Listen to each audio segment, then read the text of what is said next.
So today I'm going to be explaining how I play heavy in Man vs. Machine mode of Team Fortress 2. This is pretty much just my own opinions. There's no right or wrong, I don't think. Um, there's a lot of different strategies, a lot of different tactics, play styles. Whatever suits you is great. Whatever's fun is great.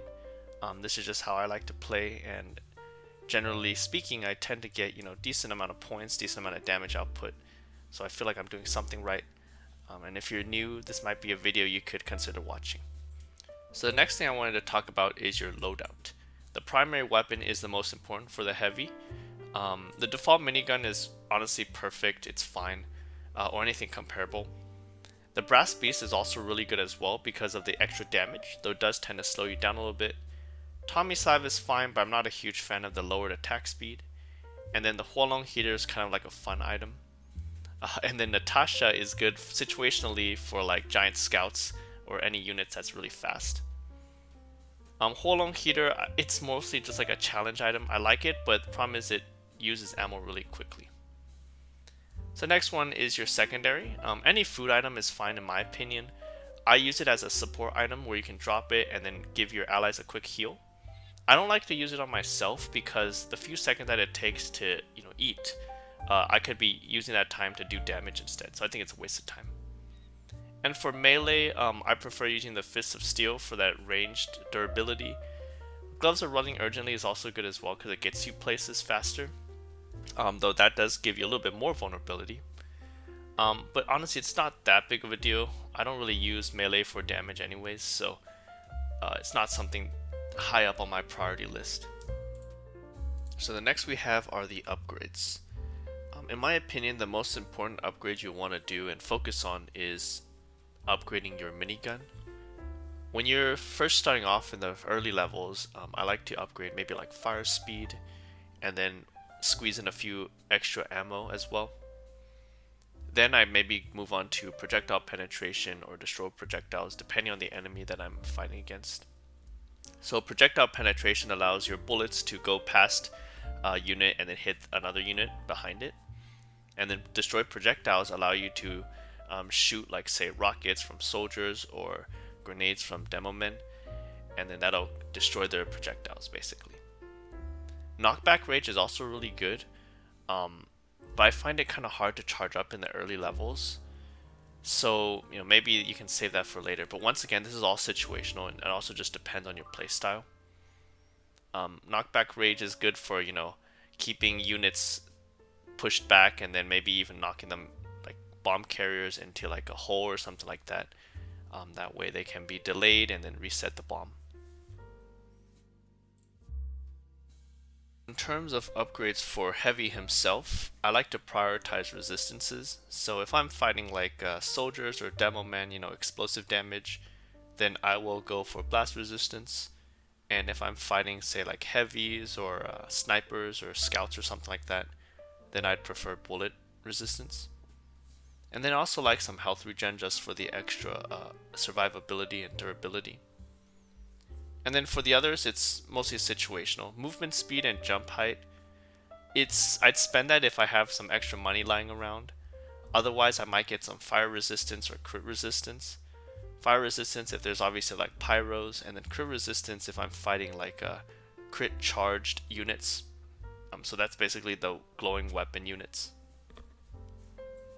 And finally, we have the power-up canteen upgrades. So I'm going to skip the secondary and melee weapons simply because I usually don't upgrade those at all unless I'm like messing around or something. But for these power-ups, these are one-time use only. So after you use it, you're going to have to buy more so long as you have the cash to do so. For heavy and really any other damage dealing units or characters, I like to use either the crit boost or the uber charge upgrades. Crit boost, if I'm confident that I can survive and deal damage for that duration, then I'll go the crit boost route. But then if I'm up close, if I'm vulnerable, if I'm really squishy, then I might use uber charge. So it really just depends on what stage I'm at, if I need to survive or if I need to do damage. So I have here some gameplay footage of me on heavy. I'm using the brass beast here. The map is called Decoy Do's Doom. and I believe it is intermediate difficulty. So the ideal composition you would want is to have a heavy paired with medic as well as engineer. The medic will stick their medigun on you so that you can have overheal, heal up, and then they have their shield as well, so you can be tanky and eat up the bullets that the enemy throws at you. And then the engineer, if they place their dispenser well somewhere near you in front of the path of the enemy, you can stay near that dispenser and then unload essentially unlimited bullets so long as that dispenser isn't destroyed. But that does require a little bit of teamwork from you and your allies. Now you'll notice that I am standing in the pathway of the robots, so this is pretty important if you want to optimize damage, because that way they're running directly at you, so it's easier to aim. If you were to stand, say, like on the side, on top of these buildings or something like that, and then shooting down while they're moving from right to left or left to right or something like that, it may be harder for you to aim, and then that could decrease the amount of damage you do. It's also important to note that the heavy minigun weapon is a short to medium range weapon, so you don't want to stay too far back, otherwise you're really not going to do a lot of damage and your bullets will barely hit because you do have a bit of a spread. And then you'll notice based on those numbers that pop up, the damage numbers, the closer you are you'll get into the double digit damage, but then if you're farther away you might only be doing single digit damage. So that's why in this map here I'm standing somewhat closer to the enemy, I'm letting them run up to me, and then I'm just shooting whoever's closest. And then this also does a lot of damage to giant robots if you're just standing right next to them, as long as you're able to survive, of course. So right now I'm trying to destroy this tank here.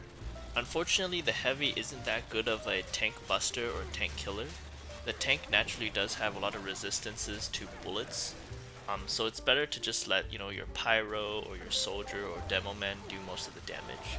Of course, if you're not busy, right, if there's no other enemies on the map, then you should also be doing damage to the tank as well. But if there's other enemies that need to be taken care of, then you can focus on those while your teammates focus on the tank.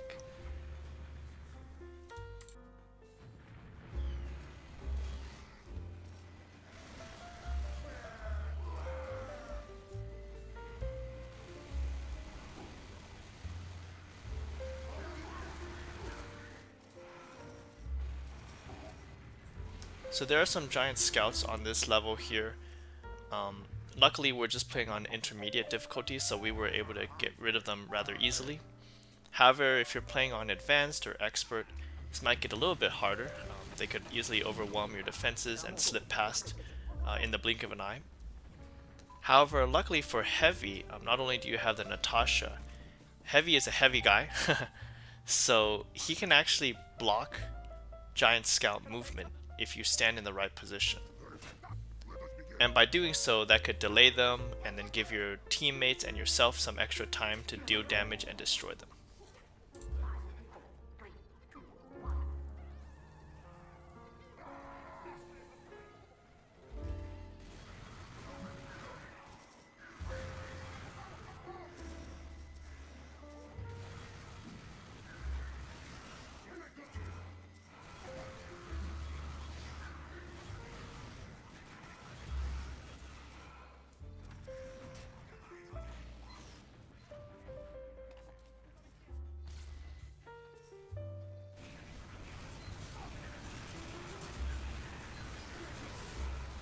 Unfortunately, due to the large amount of health that the heavy has, it takes a little bit longer for medics to resurrect him compared to some other characters.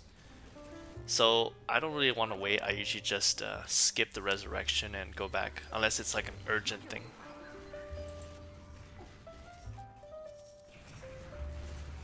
Speaking of spies, if you're struggling with them, you could try out the Holong heater, and what makes it so helpful is because of its fire effect. So essentially, when you're in firing mode, a ring of fire is created around you, and so any enemy that gets too close is instantly ignited. And since a spy likes to get pretty close for their backstabs, this is perfect as they'll get ignited, revealed, and then you can finish them off or your ally can finish them off. So just remember, as I stated earlier, is that this gun does drain ammo rather quickly. So you want to be near a dispenser or an ammo pack if possible.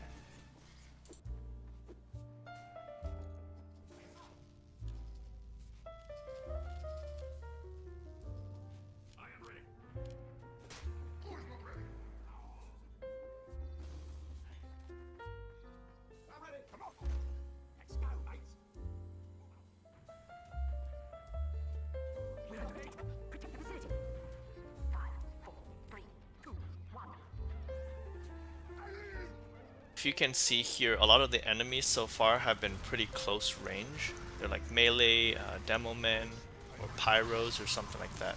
So I can afford to play a little bit more aggressive and a little bit more up. However, I do run out of ammo rather quickly. So this is why it's really good if you have like an engineer who places their dispensers closer to you. That way I don't have to run all the way back to find an ammo pack or something like that. Because that could waste some time with dealing damage, and that may allow enemies to get closer to the end.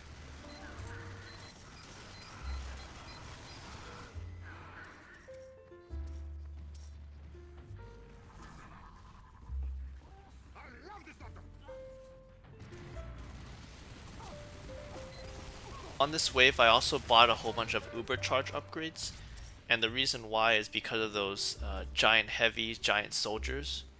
Since I was the only frontline at that time, I knew that they were going to focus me, so I used those Uber charge upgrades to give me a few seconds of invulnerability, and that should buy me some time to do damage, and then as well as my teammates to deal damage, and hopefully by the time my charges run out, they can be destroyed.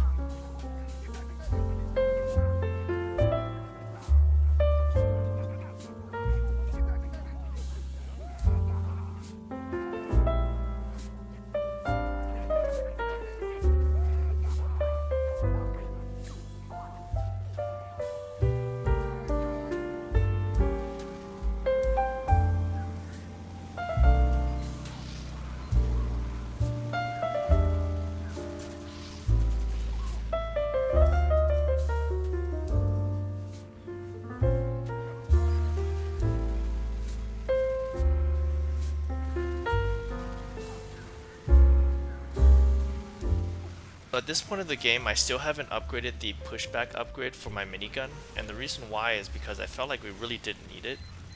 My team was doing really well. They were really good at keeping the enemies at bay, like they were destroyed essentially at spawn.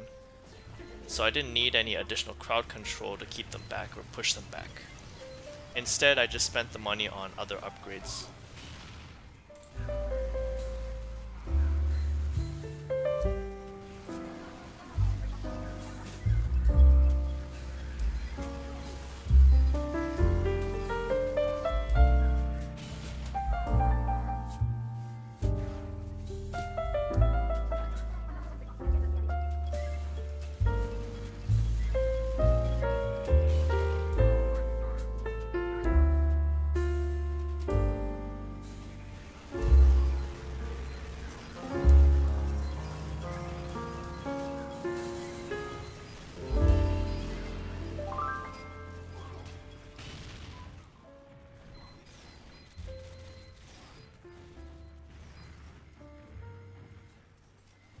Oh, so that was actually a pretty close one.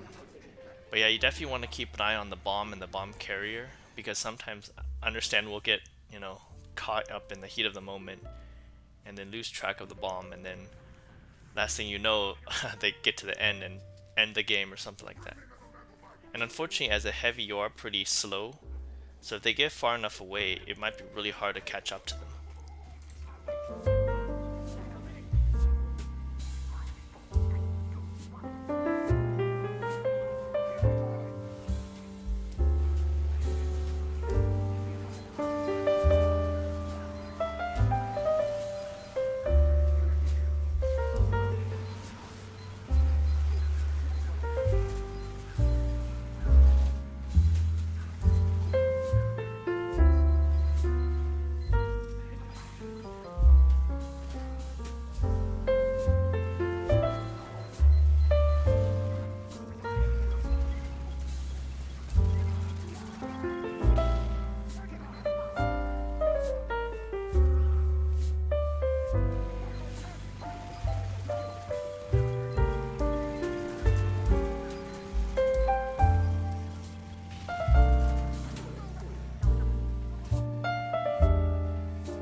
So we're nearing the end here. The last wave has us fighting 2 tanks, and sometimes it can get pretty close.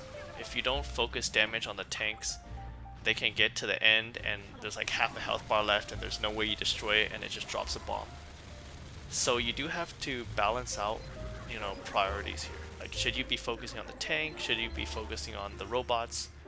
Um, so you just have to take a look at the situation and make that decision. Other than that, this is about all I have to say. Just some tips and tricks, some basic ones that I like to employ for myself. Like I said, there's a lot of strategies, different ways you can play. Whatever fits you, whatever you think is the most fun, that's the way you should do it. If there's anything, any secrets that you might know or things that we can use to improve our gameplay, feel free to let us know as well. Thank you.